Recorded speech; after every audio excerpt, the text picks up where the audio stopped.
Misha, you're very well known for your investigations of international organised crime, most famously in your book, McMafia. So how do you think mafias and other international criminals view Brexit? How they view Brexit? How does organised crime view Brexit? Well, organised crime looks at any political turmoil or change, a shift, as a potential opportunity. We know from before the Good Friday Agreement that both the Loyalist and the Nationalist paramilitaries used organised crime, smuggling, extortion and so on in order to fund their operations. But in addition, what happens in Ireland, if we have a hard border, i.e. we have a no-deal Brexit and a hard border goes up because the European Union will insist upon that in that event, then you're going to see smuggling operations emerge.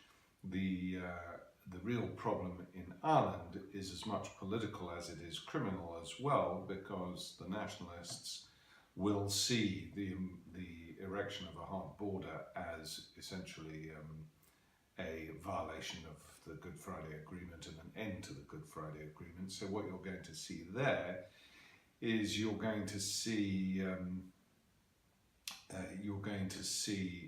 a sort of coming together of organised criminal activity and political and paramilitary activity. So that's on the one hand. On the other hand, when borders go up, for organised crime, they're there to be circumvented one way or another. And the emergence of borders means that there's a discrepancy in tax regimes, particularly in VAT regimes and things like that. And so there is an opportunity to exploit that by selling goods from one territory, smuggling them into another territory and selling them there. And that's what organised crime will be looking at with Brexit. Borders are the opportunity as far as they're concerned. As well as being an expert on organised crime, you're also a veteran Eastern Europe reporter and a historian. Those countries have always had different perspectives on Europe from the West. What do the East European countries want from the EU?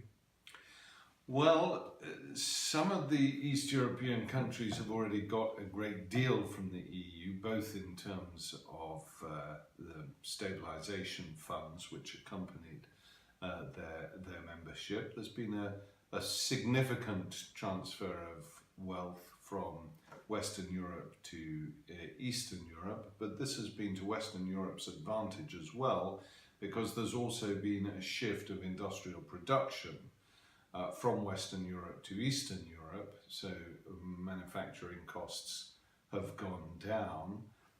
Industries have been revived or strengthened in Eastern Europe. So if you look, for example, at the Czech Republic and Slovakia, Germany took over the vehicle manufacturing industries in the Czech Republic and then built upon for the supply chain, built upon some of the factories in Slovakia, and they are now fully integrated into Volkswagen's operation. Skoda is the brand in question. This has created huge amounts of employment, huge amounts of prosperity in the Czech Republic and in Slovakia, and it's done a great deal for the German car manufacturing industry. So there are synergies there which are undeniable. However, there are also geopolitical realities which are difficult to get around. So, for example, Germany has always had a better relationship with Russia than its immediate neighbours to the east have had with Russia, and that's because Germany is attracted to the idea of Russia supplying a significant part of its energy needs, and Russia is attracted to that as well for obvious reasons. So the German-Russian relationship is now quite heavily, they're quite heavily involved with each other. and this is why I don't think that the idea that we're in the middle of a new Cold War stacks up, because actually the economic entanglement between Russia and the West is quite significant. Now, for the East European states, particularly the Baltics and also Poland, and as we've seen Ukraine, this can conjure up some very disturbing ghosts from the past. Interesting to see, though, that in Hungary, for example, where under Orban we've seen a whole series of violations of what we assume to be were EU political norms, and although Hungary had some extremely unpleasant experiences with Russia and the Soviet Union in the post-war period, Orban is clearly cozying up to Putin, both for energy reasons and also as a way of distancing himself from the European Union. So this emergence of neo-dictatorial structures in Poland and in Hungary is a matter of considerable concern, both to the European Union, to me as well. And we don't know what it portends, but I think the whole thing goes back, which we'd maybe talk about in a minute, to the German response to the financial crisis of 2008. There is, of course, this cultural issue that during the communist period, Poland, Czechoslovakia and Hungary did not have integration with other populations, whether it's the Turkish population migrating to Germany or whether it's the South Asian and Caribbean populations coming to the United Kingdom, or the North African populations migrating to France. There was very little experience of that, so that whole sort of social consciousness which we saw develop in Western Europe in particular, about integration and cultural integration and diversity, is much less developed in Eastern Europe. And so when it came to the migration crisis of 2015, we saw a whole variety of fissures open up, dividing Sweden from Denmark, dividing Germany from Italy, dividing Spain from France, and in particular dividing Eastern Europe from Western Europe. So the EU is a coalition of willing members, but they all have very specific national interests which they want to articulate through European institutions.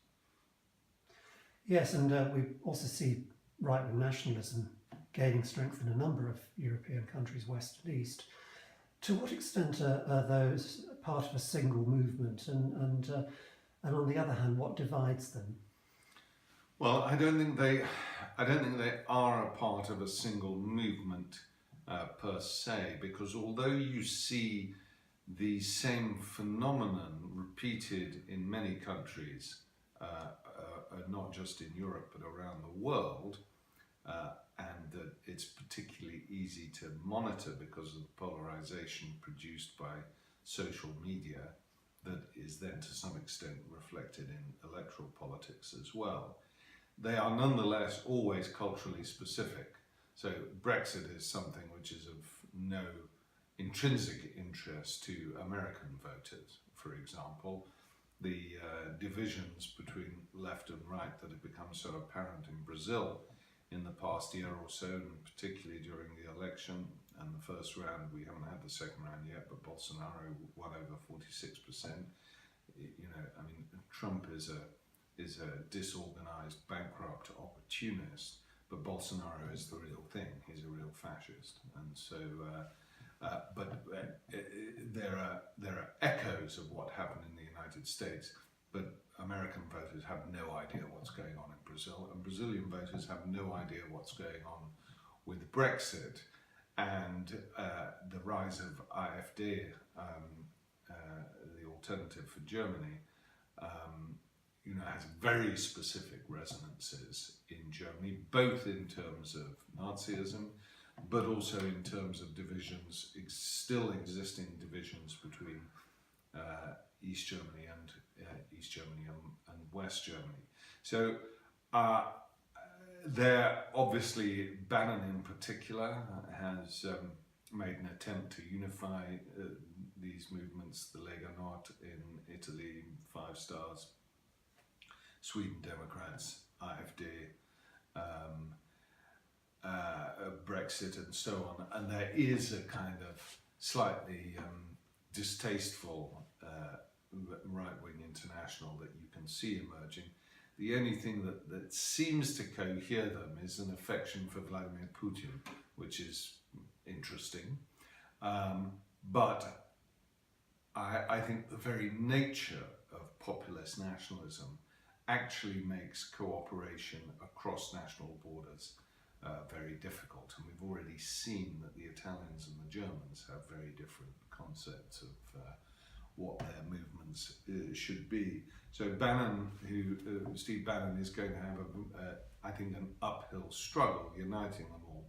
And I think there's a lot of nasty stuff still to come out of the woodwork, particularly as regards some of the Brexit stuff and some of the Leave campaign and some of the individuals involved and their relationships with Putin and with Bannon and that whole sordid Trump nexus that may do significant damage to that movement here in the United Kingdom, but also, there's skeletons that may well come out of all sorts of cupboards.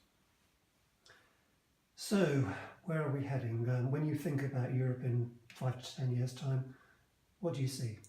Very difficult to tell. I think we're at a uniquely difficult and dangerous moment. So 2008, the financial crisis for me, is the sort of pivot around. If you look back to 1989, this was a moment of incredible optimism, not just in Europe, but in large parts of the world. Everyone wanted to climb on board the liberal democracy bus. Everyone was touting European values, unity, and so on.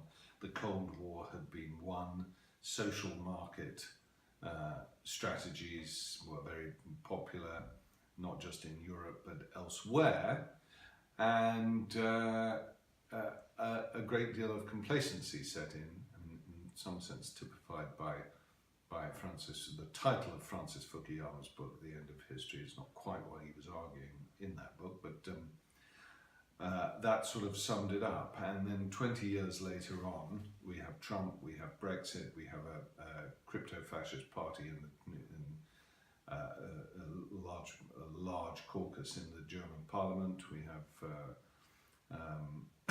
the collapse of the liberal consensus in Sweden, and all sorts of things going on. We have autocratic regimes in Turkey. China has become much less liberal in the past 3 years or so than it was.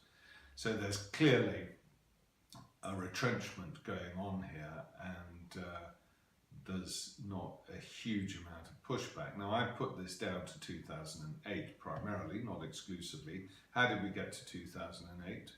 Complacency on the part of the West. They thought, instead of really concentrating on building a coherent, rational political, economic and trading system between Eastern Europe and Western Europe that included Russia in it, they were quite happy to see gangster capitalism, a very, very unequal form of capitalism, emerge in Russia, whilst financial capitalism was allowed to flourish in the West, where huge sums of money were made by people involved in the financial industry leveraging debt and awarding themselves cash for assets which weren't actually there. And all of this is magnified by the revolution in communications, so that when 2008 happens, you look at 1929 and the Wall Street crash of 1929, it takes a matter of months for that to travel over to Germany, and then even longer to travel to somewhere like the Balkans, which was very badly affected by the Wall Street crash because they were largely agricultural economies, so they got caught in the price scissors. But this played out over a period of 1 or 2 years. In 2008, the banks started collapsing more or less within about 4 or 5 days, and this was because of the fact that the speculation was built on algorithms which had run out of all control of banks' management. They didn't know what they were investing in, they didn't know what credit default swaps they were involved in, or collateral obligations and so on and so forth, collateral mortgage obligations. The whole thing was beyond the comprehension, not just of individual human beings, but of institutions as well. And so when the debts were called in, they were called in automatically. It wasn't people saying, look, you owe us 2 million here. It's just, it happens through a computer, everything's sucked down, the states have to come in and bail out basically the wealth of these people, which they still own, the wealth that they acquired through this reckless speculation. And austerity pays for it. So you don't even have a Keynesian response. So what we have now is we have the long-term effects of 1929 in 2008. We don't have an FDR and a New Deal. We don't have John Maynard Keynes and his influence, which in the long term was very, very important. Instead, we have austerity, which is leading to reduction in tax revenue across the board. And we do have social media and a lot of anger being expressed and channeled into often very populist movements. I would say one thing where the European Union failed, not only did you have in the United Kingdom an incipient anti-European movement that over 20 or 30 years had been nurtured by the Murdoch press, by the Telegraph, by the Mail, and so on and so forth. But you also had a real crisis in the European Union, which made it look that the European Union was no longer an organisation that was based on solidarity and mutual assistance. It had become a vehicle for German interests. That's certainly what the optics were, and that boosted Brexit apart from anything else. So the European Union has had real problems as well. Here we are in 2018. What happens in the next 10 years? Well, my main concern is that we are going to see continuing instability as a consequence of the fallout of 2008, combined with a heightening of geopolitical tensions. We've certainly seen this since Trump came into office. Above all else, a deterioration in American-Chinese relations, upon which we all depend. And this will come at a moment when we are going to see a huge shift in our dependence on network computer systems because of the proliferation of the Internet of Things, a proliferation of artificial intelligence, machine-to-machine learning, over which we will have very little control. That's why I mentioned earlier on the impact of technology on the 2008 crisis. That is about to be magnified by the Internet of Things, which is fine when it works, but when it goes wrong, then it's very, very damaging indeed. And there are no rules of the road, as there were with nuclear. There are no rules of the road between the big players, who are frankly the US, China and Russia, on cyber. And that opens up the possibility for all sorts of malfeasance by state actors, by non-state actors, by criminal groups and or whoever. And so we're entering a period of real chaos and uncertainty. So to try and predict what's going to be happening in 10 years' time is is, I mean, it's fun, but you won't be right, whatever you say. And then, of course, looming behind all of this is the issue of climate change. With our current state of politics, the only people who seem to be taking it really seriously are cities, so a decentralized model of politics in the United States as well. California is playing a particularly important role. And so we're going to have to hope that there is enough political energy and power on a decentralized level and through the medium of cities in particular, that we will actually start doing something about climate change seriously, because otherwise, obviously, we're all screwed. And we as Europeans, looking at the whole picture, climate change and nationalism and everything, what can we, by which I mean the kind of people who come to our club and will be watching this, listening to these words, what can we do about it? Have you got any tips for being a good European? Well, firstly, we have to recognise that Europe is in long-term decline, and that and what that means is that the European project becomes more important than it did before. Before, the real significance of Europe was as a peace project when it first emerged, although there's a sort of reactionary position on that now, a sort of people trying to suggest that that was never the case, but it was the case, and it has been incredibly important as a peace project.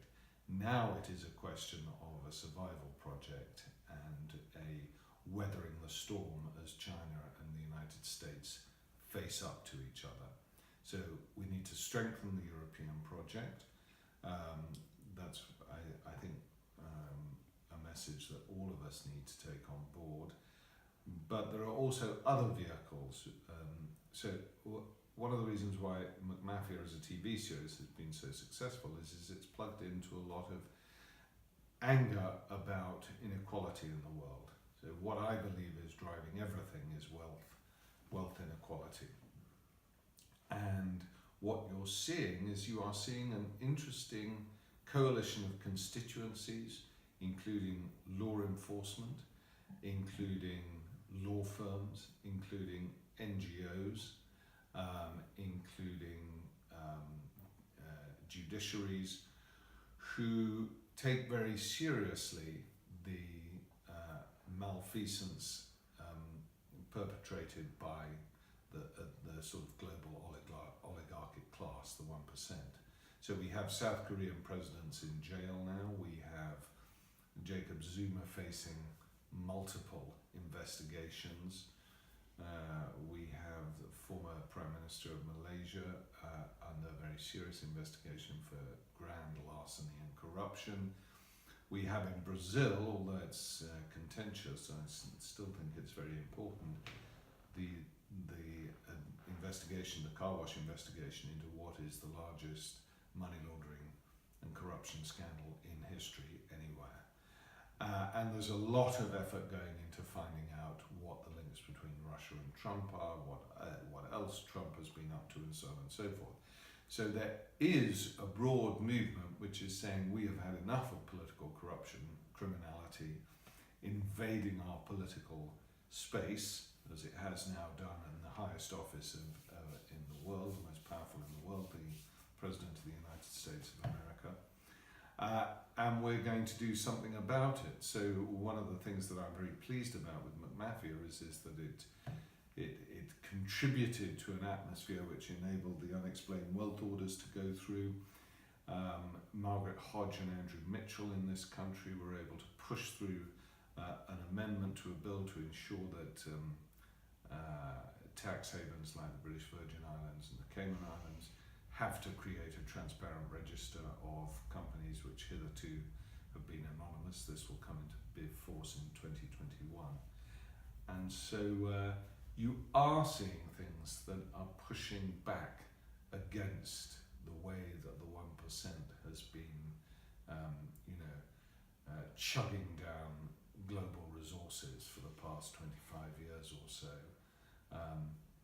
getting fat on proceeds and impoverishing billions of other people. And that, I think, is the way to go, is to get involved in movements which actually address the economic and political issues at the heart of global wealth inequality. So what will we do tomorrow then?